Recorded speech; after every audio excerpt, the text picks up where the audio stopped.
আসসালামু আলাইকুম রহমতুল্লাহি ওয়া বারাকাতুহু।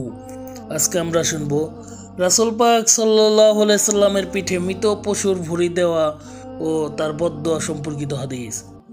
হযরত আব্দুল্লাহ ইবনে মাসউদ রাদিয়াল্লাহু তাআলা আনহু বর্ণনা করেন, এক সময় নবী করিম সাল্লাল্লাহু আলাইহি সাল্লাম কাবা ঘরের কাছে নামাজ আদায় করতেছিলেন। ওই সময় কাফের সর্দার আবু জাহেল, উকবা বিন আবি মুঈত ও তার অন্যান্য সঙ্গীরা তথায় বসা ছিল।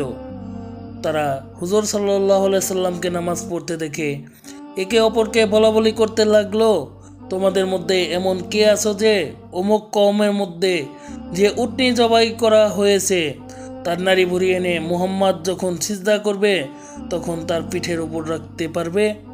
উহা শুনে উপস্থিত লোকদের মধ্যে সর্বাপেক্ষা বদবখত ব্যক্তি, যার নাম উকবা বিন আবি মুঈত, সে দাঁড়ালো। অতঃপর সে উহা নিয়ে আসলো এবং অপেক্ষা করতে লাগলো।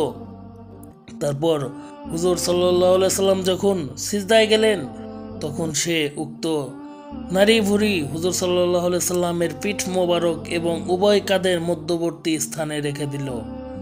আব্দুল্লাহ ইবনে মাসউদ রাদিয়াল্লাহু তাআলা আনহু বলেন, আমি সব কিছু দেখতেছিলাম কিন্তু করার কিছুই ছিল না। আমার যদি শক্তি থাকতো তাহলে হয়তো কিছু করতে পারতাম। অতঃপর সে বদবখতগুলো হাসতে লাগলো এবং একে অপরের উপর দোষ চাপাতে লাগলো। রাসূল পাক সাল্লাল্লাহু আলাইহি সাল্লাম তখন সিজদায় রত ছিলেন। নারী ভুঁড়ির চাপে তিনি মাথা উঠাতে পারছিলেন না। তৎক্ষণাৎ হযরত ফাতিমা রাদিয়াল্লাহু তাআলা আনহা তথায় এসে তার পিঠ মোবারক থেকে উহা ফেলে দিলেন। তারপর রাসূল পাক সাল্লাল্লাহু আলাইহি সাল্লাম সিজদা থেকে মাথা উঠালেন। তারপর হুজুর সাল্লাল্লাহু আলাইহি সাল্লাম তাদের জন্য বদদোয়া করলেন, হে আল্লাহ, আপনি এই কুরাইশদেরকে পাকড়াও করুন। রাসূল পাক সাল্লাল্লাহু আলাইহি সাল্লাম এই বাক্যটি 3 বার বললেন। তারা রাসূল পাক সাল্লাল্লাহু আলাইহি সাল্লামের এরূপ বদদোয়া পূর্ণ বাক্য শুনতে পেয়ে ভীত হলো, কারণ তাদের আকীদা ছিল এ শহরে হয়ে অর্থাৎ পবিত্র মক্কা নগরীতে যে দোয়া করা হয় তা অবশ্যই কবুল হয়ে থাকে। অতঃপর রাসূল পাক সাল্লাল্লাহু আলাইহি সাল্লাম তাদের নাম ধরে পৃথক পৃথকভাবে বললেন, হে আল্লাহ, আপনি আবু জাহেলকে পাকড়াও করুন, উতবা বিন রবিয়াহ, শাইবাহ বিন রবিয়াহ, ওয়ালিদ বিন উতবা, উমাইয়াহ বিন খালফ, উকবা বিন আবি মুঈত, আর সপ্তম কোনো ব্যক্তির নাম বলেছেন তা আমার স্মরণ নেই। আমি তার নাম ভুলে গিয়েছি, সম্ভবত তার নাম ওয়ালিদ ইবনে মুগিরা হবে। হযরত আব্দুল্লাহ ইবনে মাসউদ রাদিয়াল্লাহু তাআলা আনহু বলেন, আমি আল্লাহর নামে শপথ করে বলতেছি যে রাসূল পাক সাল্লাল্লাহু আলাইহি সাল্লাম সেদিন যাদের নাম নিয়ে বদদোয়া করেছিলেন আমি তাদের সকলকে দেখেছি বদরের যুদ্ধে বদরের গর্তের মধ্যে মৃত হিসেবে পড়া রয়েছে। তখনকার সময়ে আরব কাফেরদের অবস্থা ছিল এরূপ। বিশ্ব মানবতার নবী, সর্বশ্রেষ্ঠ মহামানব, যাকে সৃষ্টি না করলে আল্লাহ দুনিয়ার কোনো কিছুই সৃষ্টি করতেন না, তার সাথেও এরকম জঘন্য ঘটনা তাদের কাছে ছিল হাসি তামাশার জিনিস।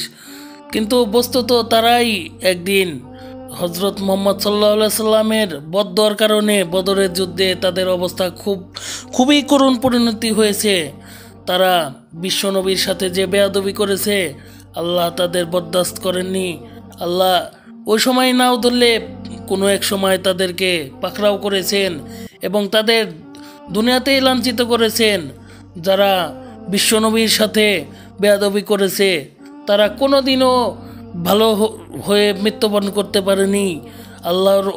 আল্লাহর পাকড়াও তাদের উপর চরম পর্যায়ে পৌঁছেছে এবং তারা দুনিয়াতেই অপদস্থ হয়ে নিহত হয়েছেন, মৃত্যুবরণ করেছেন। আসলে ওই সময় জাহিলিয়াতের যুগে কাফেরদের কাছে এর থেকে ভালো কিছু আশাও করা যায়নি।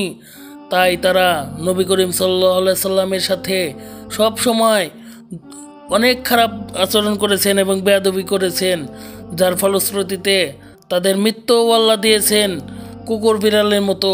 তারা কোনোদিনও সম্মান নিয়ে মরতে পারে নাই এবং অপদস্থ হয়ে তাদের জীবনের শেষ সময় পার করতে হয়েছে। এর থেকে বোঝা যায় নবী করিম সাল্লাল্লাহু আলাইহি সাল্লামের শানে যে বেয়াদবি করবেন তারা দুনিয়াতেও অপদস্থ হবেন এবং আখেরাতেও আল্লাহ তাআলা তাদেরকে অপদস্থ অবস্থায় উঠাবেন।